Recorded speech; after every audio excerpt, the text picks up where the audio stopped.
There's something funny about hitting 50. You spend decades holding the world together, keeping the job, raising the kids, paying off the mortgage, fixing the sink no one else notices is broken. And when the candles finally add up to that big, round number, you start to expect something. Not a parade, not confetti and fireworks, but maybe a moment, a real one. A pause where the people who orbit your life stop and say, "Hey, thank you. You mattered." But what I got was a folding chair in the corner of my sister's garage, next to a half-eaten Costco sheet cake and a cooler full of warm beer. My name's James, 50 years old. I've always been the quiet one in the family, the reliable one, the guy who says, "Sure, no problem," when you need someone to pick up your kid from soccer practice last minute or drive an hour across town to help you move a couch. The one who brings the extra batteries to Christmas even though no one asked him to. I'm not flashy. I don't make scenes. I was the second oldest of 4 kids, the one who got decent grades and never asked for much. My younger brother, Martin, was the golden child. Football star in high school. Charming, loud, magnetic. People loved him, even when he forgot birthdays or crashed mom's car. My older sister, Diane, was the loud voice of reason, the one who acted like a third parent even when we didn't ask her to. She always had an opinion, and somehow she was always right, at least according to her. I used to think maybe I liked being in the background. It felt safe there, until I realized that being invisible wasn't the same as being safe. My birthday was on a Saturday this year, which felt like some kind of gift from the universe. I hadn't had a proper celebration in over a decade. The last party I'd had was when I turned 40 and my kids made me burnt toast and orange juice in bed. Sweet, but not exactly a milestone bash. So when Diane called me 2 weeks before and said, "Hey, we're putting something together for your big 5-0. Just come over to my place," I'll admit, I smiled. I thought maybe, just maybe, they'd do it right this time. The morning of my birthday, I woke up early, as usual. Made coffee, checked the weather, cloudy, chance of rain. I sat on my porch with my mug and tried to picture how the evening would go. Maybe they'd set up something in Diane's backyard with string lights. Maybe they'd get a nice dinner catered. Maybe someone would say something nice. I let myself hope, just a little. When I pulled into Diane's driveway at 5 p.m., I noticed the garage door was open. Tables were shoved to the sides to make room for rows of mismatched plastic chairs. A single happy birthday banner drooped above an old folding table stacked with Domino's pizza boxes and a bowl of off-brand chips. No music, no decorations, no cake that I could see. Martin waved from across the driveway, holding a red Solo cup. "Jimmy, you made it," he shouted, like I was a guest at my own party. I forced a grin and walked over. Of course, wouldn't miss it. Diane came out of the house, wiping her hands on a paper towel. "Hey, birthday boy," she said, giving me a one-armed hug. "You don't mind grilling, do you? We got burgers and hot dogs. Figured you'd want to take the reins." I blinked. "Grill? Yeah, you're the grill master, right?" she said, nudging me toward the old rusted Weber in the corner of the garage. "It's kind of your thing, was it?" I hadn't grilled at a family event in years, unless someone else asked me to. But I nodded and said, "Sure, because that's what I always do." My grandkids were there, at least. They ran up and gave me hugs, their faces smudged with pizza sauce and chocolate. "Grandpa, look," they said, holding up the little party favors, cheap plastic whistles and glow bracelets from a dollar store. I smiled for them, crouched down to take a few selfies, and tried not to let the flicker of disappointment in my chest catch flame. The rest of the evening passed in a blur of lukewarm hot dogs and half-hearted conversations. Diane had put out a sheet cake eventually, vanilla, with "Happy Birthday, James" written in blue icing. I stared at it for a good 10 seconds before Diane burst out laughing. "Oh my God," she snorted. "Look at that. They spelled your name wrong. Classic. Should have checked the box before I left the store." I laughed too, out of habit more than humor. "Yeah, classic." Martin clapped me on the back so hard I almost dropped my plate. 50 years and nothing to show for it. "Huh?" he said, grinning. Just kidding, just kidding. You got those grandkids at least." I looked at him. I mean, really looked at him. His shirt was untucked, beer in hand. The same smug, careless smirk he'd worn since high school. He didn't mean it, not really. But he also did not mean it. I started noticing things after that, like how none of the group photos had me in them, because I was always behind the camera. Diane kept calling me over to take shots of the family, and I obliged, snapping pictures of cousins and aunts and friends laughing, clinking glasses, holding plates piled high. Nobody ever said, "Hey James, come be in this one." At one point, I sat down on a chair by the corner of the garage and just watched. Nobody noticed. I wasn't bitter yet, not really. Just numb. Like the night had quietly turned into a mirror, and I was seeing something I didn't want to look at too closely. I thought of the hours I'd spent over the years driving people to airports, lending out money, fixing broken sinks, and showing up every time someone called. And here I was, at the party I didn't plan, eating pizza I didn't like, being joked about like I was the family's favorite old shoe. Around 9, I slipped into the house, said goodbye to the grandkids, and left a letter on the mantel. I'd written it that morning. Just a few paragraphs. Honest. Not cruel, but clear. Nobody saw me leave. 2 weeks went by. I didn't hear a word. Then, they opened the letter. And that's when everything changed. I didn't expect a parade after they read the letter. I didn't even expect an apology. But I thought maybe I'd get a phone call. Or a text. Some acknowledgement that someone, anyone, had noticed I wasn't there when the last slice of cake was passed out. That they'd realized my car wasn't in the driveway when they gathered for one last group photo. That they'd wondered, even briefly, why I left early from the party they supposedly threw for me. But the silence? That was worse than any insult. That was confirmation. The first person to reach out wasn't Diane or Martin. It was my daughter, Lily. She called me one night, 2 weeks after the party, sounding hesitant. "Dad," she said, "I saw the letter." My heart sank. "How'd it get to you?" She sighed. Aunt Diane posted a picture of it in the group chat. Said it was peak dramatic energy and that we should all get a laugh. My throat went dry. "She posted the letter?" "Yeah," Lily said. And Martin replied with a popcorn gif. That broke something in me. It wasn't that they disagreed with what I wrote. I could have lived with that. It wasn't even that they thought I was wrong. What crushed me was that they turned my pain, years of it, into a punchline. A meme in the family group chat. The letter wasn't long. It said, in plain language, how I felt invisible. How I'd spent my life showing up for people who never showed up for me. How I didn't expect a parade, just a little effort. A real thank you. A sign I mattered. I ended it with one line. If this was the best you could do after 50 years, I'd rather spend the next 50 with people who see me. Apparently, that was comedy gold. Lily didn't laugh. She didn't join in. In fact, she was the only one who said, "Did anyone actually ask Dad how he's feeling?"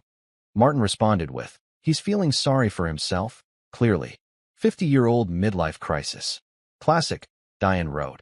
"I always knew James was a little sensitive, but this is a bit much." That's the word they always used. Sensitive. Like caring too much was a flaw. Like noticing you've been forgotten was some kind of emotional allergy. After the call with Lily, I took a long walk around my neighborhood. The fall leaves were starting to turn, and the air had that sharp chill that made your breath visible. I remember standing at the edge of the park, watching a dad push his kid on the swings, and feeling something strange. Not sadness, not even anger, just detachment. Like I'd been watching my own life play out from the sidelines, and suddenly I was ready to walk off the field. But I wasn't done. Not yet. Something inside me, something old and buried, was waking up. The next few weeks were quiet. I didn't call anyone. I stopped replying in the family group chat. No one noticed. I watched the messages roll in. Martin sharing a video of his new boat. Diane complaining about the PDA again. Photos of brunches I wasn't invited to. Updates on my niece's dance recital that no one thought to tell me about directly. One Saturday, I saw they'd all gone to the lake house. Our late parents' place. The one we inherited together. The one I'd maintained for the last 5 years because James is good with tools. They'd gone up there without telling me. The photos showed them smiling on the dock, holding beers, standing in front of the house I'd personally reshingled. There was even a picture of my old fishing rod in Martin's hands. He was pretending to cast while Diane laughed in the background. I stared at it for a long time. No one mentioned I wasn't there. No one said, "Where's James?" That's when the idea started forming. But before that, before things really unraveled, came the breaking point. The betrayal, I still have to remind myself, wasn't a dream. It was November, a few days before Thanksgiving. Traditionally, we all did dinner at Diane's house. Everyone brought a dish. I always brought the green bean casserole, Lily's favorite, and I usually helped carve the turkey. I debated whether I should even go this year. Part of me wanted to stay home, curl up on the couch with takeout, and pretend the holiday didn't exist. But then Lily called again. "You should come, Dad," she said gently. "For me, not for them." So I did. I showed up 10 minutes early with a casserole in hand and a polite smile on my face. I didn't want drama. I didn't want a scene. I just wanted to be present for my daughter, for the grandkids, for the memory of what family used to mean. Diane answered the door in a cranberry-colored sweater, glass of wine in hand. "Oh," she said, blinking. "You actually came." I forced a laugh. "Well, it's tradition." She looked at the casserole. "Hope you didn't bring the same one as last year." That one was dry. I hadn't changed the recipe. I handed it over without comment. Inside, the house buzzed with the usual noise. TV on in the background, kids running around, the scent of turkey and cinnamon in the air. Martin was already on his second beer, bragging to a group of in-laws about some investment he'd made. When he saw me, he raised his drink. "Hey, look who decided to forgive us," he said, grinning. Must have run out of tissues. I ignored him and headed toward Lily. She gave me a warm hug and whispered, "Just breathe. I'm glad you're here." Dinner started off tense. I kept my head down. I helped with the carving. I made polite small talk. Diane had arranged the seating, and I noticed, very deliberately, that I was placed at the far end of the table, between two of Martin's loudest in-laws. Every time I tried to speak to Lily or the grandkids, the conversation shifted away. Then came dessert. Or, more accurately, the moment. Diane stood and tapped her glass with a spoon. "Before we cut the pie," she said, smiling too wide, "I just want to say a few words." My stomach clenched. "I know this year's been interesting," she continued, glancing at me. "But at the end of the day, family is family. Even when certain members get a little theatrical." Polite chuckles rippled through the room. "I mean, really," she added. "We've all had tough birthdays, right? You don't see me writing dramatic letters and storming off." Martin piped up. "Yeah, James, I didn't get a golden chariot on my 50th either." More laughter. "And honestly," Diane went on, "if you're going to take yourself that seriously, at least spell check the letter first." I stood. I didn't say a word. I just stood, chair scraping back. "Oh, come on," Martin said, raising his glass. "Don't be like that, Jimmy. We're just teasing. Lighten up." But I didn't move toward the door. I reached into my coat pocket and pulled out a manila envelope. I placed it on the table, right in front of Diane. She looked down at it, confused. "What's this?" "You'll see," I said quietly. Then I turned to Lily. "I'm sorry." And I left. Behind me, the room buzzed with confusion. Martin called after me. Diane started opening the envelope. But I was already down the front steps, already in my car, already driving away from that house like it was a collapsing building, and I was walking out just before the roof caved in. The envelope didn't contain a letter. It contained something much more shocking. And when they finally realized what I'd done, the family would never look the same again. It's strange how quiet the world gets when you stop trying to be heard. The weeks after Thanksgiving passed like fog, thick, slow, muffled. I didn't go to Christmas. Didn't respond to texts. Diane tried calling once, probably out of panic after opening the envelope, but I let it ring out. I figured they'd either come to terms with what happened or twist it into another punchline. Either way, I was done explaining myself to people who weren't really listening. I wish I could say I felt triumphant. That driving away from that dinner table with my head high and my envelope on the linen runner was the moment I claimed my power. But that's not how it felt. The truth? I felt hollow, numb, lonely, because the breaking point doesn't come with fireworks. It comes with silence. There were nights I'd sit on my porch with a blanket around my shoulders and wonder if I'd overreacted. If maybe they were right. Maybe I was sensitive. Maybe I was making something big out of something small. That little voice, familiar and cruel, kept whispering, "You're the common denominator, James. Maybe you're the problem." But then I'd remember Diane holding up my letter like a joke in the group chat.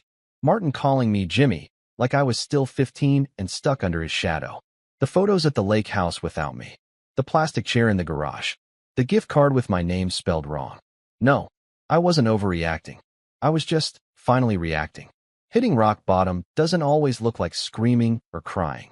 Sometimes it looks like staring at your phone for hours, not because you're waiting for a message, but because no one's messaging you at all.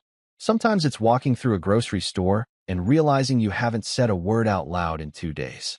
Sometimes it's watching the world move on without you and wondering if you ever really mattered to it in the first place. But in that quiet, something started to shift. It started with a visit from Lily. She knocked one Saturday afternoon, holding a bag of takeout and 2 bottles of iced tea. "Figured you haven't eaten anything green this week," she said with a soft smile. I didn't even try to pretend otherwise. I stepped aside and let her in. We ate in silence for a while, sitting on my couch with the TV playing quietly in the background. Then she said, "They're freaking out, you know." I glanced at her. "About the envelope?" She nodded. "Especially Diane. She keeps texting me, asking if I think you're serious. Martin said you're bluffing." I smiled a little, for the first time in days. "Let them guess." Lily studied me. "Was that always the plan? Just drop that and walk away?" I looked down at my hands. It wasn't a plan, not at first. It was just, finally putting something down after carrying it too long. "You don't have to tell me what it was," she said, gently. "But, you look lighter." That sat with me. Lighter. Not happier. Not better. But lighter.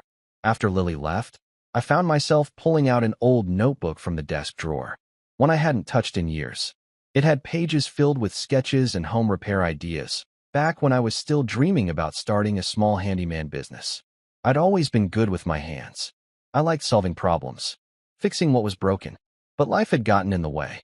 Kids, bills, family obligations. Time slipped past, and I told myself I was too old to start something new. But now I had time. And for once, I wasn't pouring it into people who didn't value it. So I made a call. Then another. I fixed a neighbor's leaky faucet. Then I retiled a bathroom for an old co-worker's cousin. Word spread faster than I expected. I wasn't flashy, just efficient, fair, and kind. People appreciated that. They left reviews. They referred me. They told their friends. Within 3 months, I had more work than I could handle. I registered an LLC, Second Fix Home Services. Cheesy, maybe, but it felt right. Like a nod to this second chapter one was stepping into. I worked hard. I worked quietly. I made enough to pay the bills, and then some. But more than that, I felt useful. Not in the he'll-do-it way my family treated me. In a real, honest way. People looked me in the eye and said thank you. And they meant it. And I started to say thank you back. Not just to them, but to myself. Thank you for walking away. Thank you for letting go. Thank you for starting over. It wasn't just work, either. I reconnected with a few old friends from college. People I'd lost touch with during the chaos of raising kids and being the family fixer. One of them, Carla, invited me to join a local community book club. I laughed at first. Me? Reading fiction every week? But I went. And I liked it. We'd sit in the back of a small bookstore on Thursday nights, sipping coffee and arguing about plot twists. For the first time in years, I wasn't just James the handyman or James the dependable brother. I was James who had opinions about character development. James who liked stories. Carla and I started meeting for lunch after the meetings. Then for walks. Then for dinner. She didn't ask about my family at first. When she eventually did, I told her the short version. She didn't pity me. She just listened. "I think you finally stopped pouring into the wrong cups," she said one night over pasta, "and started watering your own roots." I laughed. "That sounds like something from one of our books." "Maybe," she said, "but it's still true." And she was right. In April, I took a week off work to renovate my own house, a project I'd put off for years because I was always too busy helping someone else with theirs. I painted the walls a deep navy blue. I installed new shelves in the garage. I even built a small fire pit in the backyard. It was the first time my home felt like it truly belonged to me. And still, nothing from Diane or Martin. Lily kept me updated. Diane had tried calling me again, leaving voicemails pretending nothing had happened. Martin had apparently made some sarcastic Facebook post about people who can't take a joke, which Diane liked and commented on with a laughing emoji. They still didn't get it. But it didn't sting the same way anymore. I'd stopped bleeding for people who didn't notice they'd cut me. And then came the moment everything changed again. It was mid-May. I was at a job site, patching drywall in a retired couple's sunroom, when my phone buzzed. "Lily." The message was short. They lawyered up. "Diane's panicking." I set down my tools and stared at the screen. So, they'd finally opened the second envelope. The real one. The one I'd left with my attorney, to be delivered if I didn't retract the first. I'd warned them. I really had. In the letter they laughed at. In the envelope at Thanksgiving. But they never thought I'd follow through. They thought I was bluffing. But I never bluff. Not when it comes to betrayal. Because they hadn't just mocked my feelings or forgotten my birthday. They'd done something far worse. something I had proof of. And now, the consequences were finally coming. I never wanted revenge. Not in the beginning. That's the part people always get wrong. They think revenge starts with rage, with yelling, with slashed tires and dramatic showdowns. But the truth is, revenge is quiet. It starts with silence. With disappointment, so deep it stops being loud. With a cold kind of clarity, the kind that shows up only after the last person you trusted stops pretending they care. It starts the day you stop asking, "Why did they do this to me?" and start asking, "Why did I let them?" By the time I got Lily's message, they lawyered up. Diane's panicking. I wasn't angry anymore. I was ready. Calm, clear, patient. Because the moment I decided to step out of that garage on my birthday, the moment I left that envelope on the Thanksgiving table, I wasn't walking away from them. I was walking towards something. And I wasn't going to stop halfway. Let me back up, though, to explain the second envelope. The one I'd warned them about. See, the lake house was never just a lake house. It was our parents' legacy. Paid off in the 90s, nestled up against the tree line of a quiet little private lake, with a dock that creaked and a fireplace we all sat around every winter growing up. After Dad died and Mom followed a few years later, the four of us inherited it equally. Diane, Martin, our youngest brother Evan, who lived out of state and rarely visited, and me. At first, we agreed to keep it for family gatherings. But slowly, like everything else in our family, it stopped being ours and started being theirs. Diane took over scheduling. Martin brought friends up there without asking. They claimed they were managing the property, but what they were really doing was using it, often without telling anyone. I can count on one hand how many times I got to visit over the past 5 years. They said I was too busy, that I never asked. The truth? I'd stopped asking because every time I did, I was told the dates were taken, or the plumbing needed repair, which I was then asked to fix, or there was a family thing already planned, one I clearly hadn't been invited to. And I stayed quiet. I kept doing the repairs. I paid for the new water heater. I winterized the pipes every year alone. Once, I drove up in a snowstorm to fix a burst pipe Diane forgot to mention until it was leaking through the guest bedroom ceiling. They called me the caretaker, half joking. Said I should be proud they trusted me with the dirty work. They said things like, "It's just your strength, James. You show love through service." No one ever asked how I wanted to be loved. What they didn't know, what I never told them, was that 3 years ago, Evan and I had a long talk. One of the rare times he flew in. We sat by the fireplace in that same creaky old lake house, watching snow fall, and he said, "James, I hate how they treat you. Always have." I didn't answer at first, just stared into the flames. Then he added, "If you ever decide to sell your share, let me know. I might want to do the same."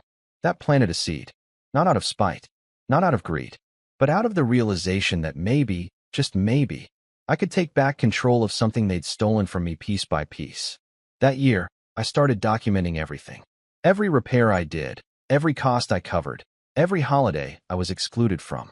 I kept receipts, took photos, recorded phone calls. When I fixed the dock, I saved the invoice for the lumber.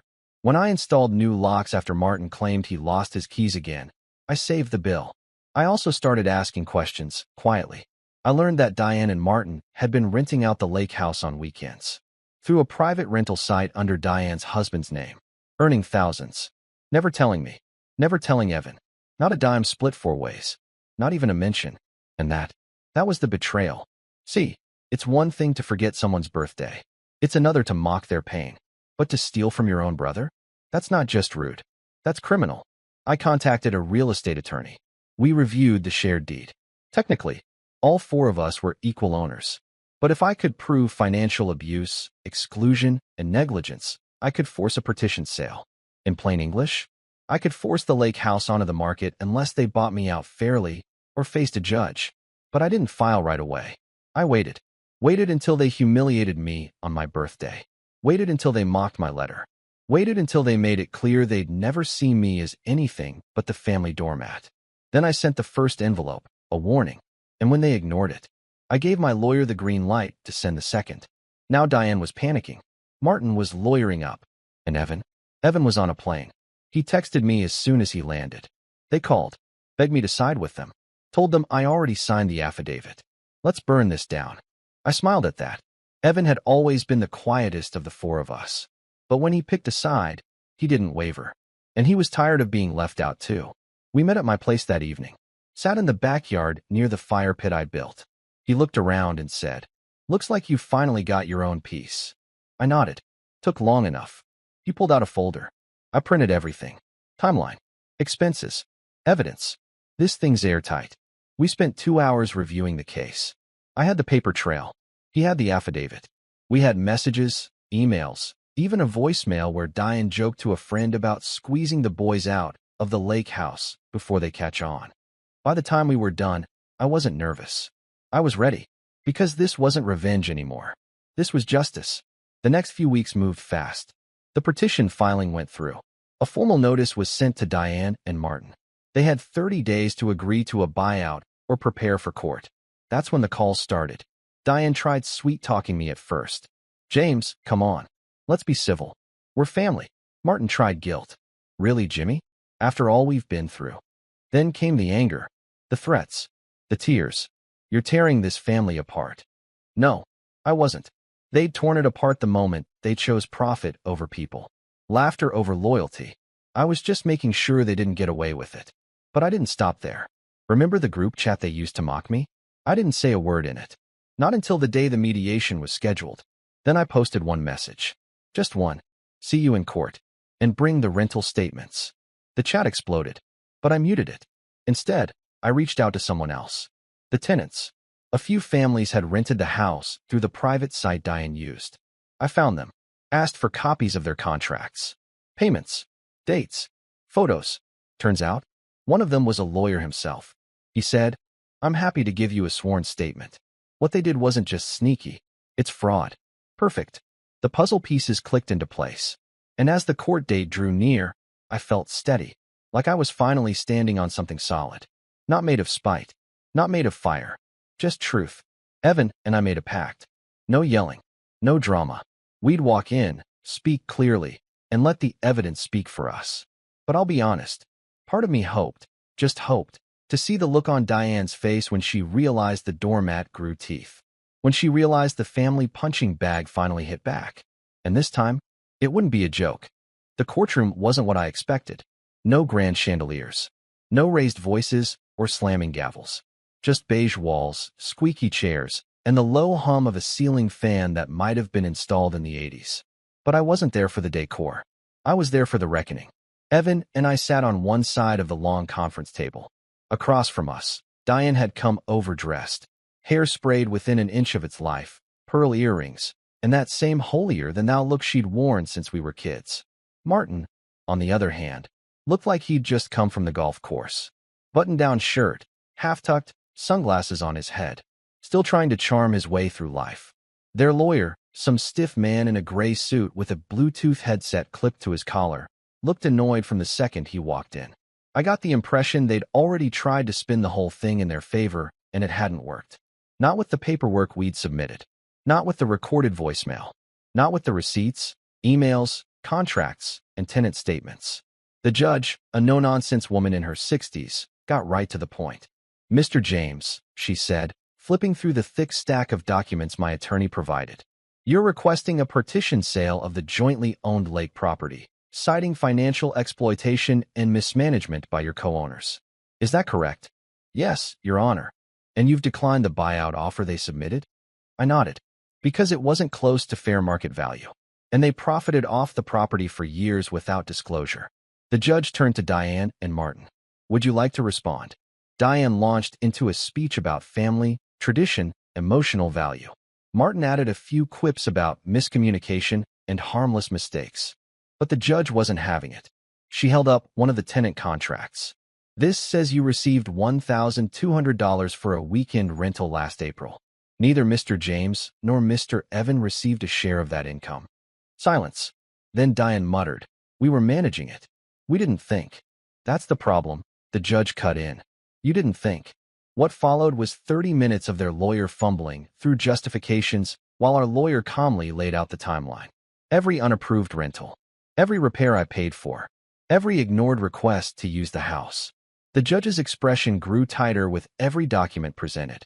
Finally, she looked at the two of them and said, "I don't see a case here.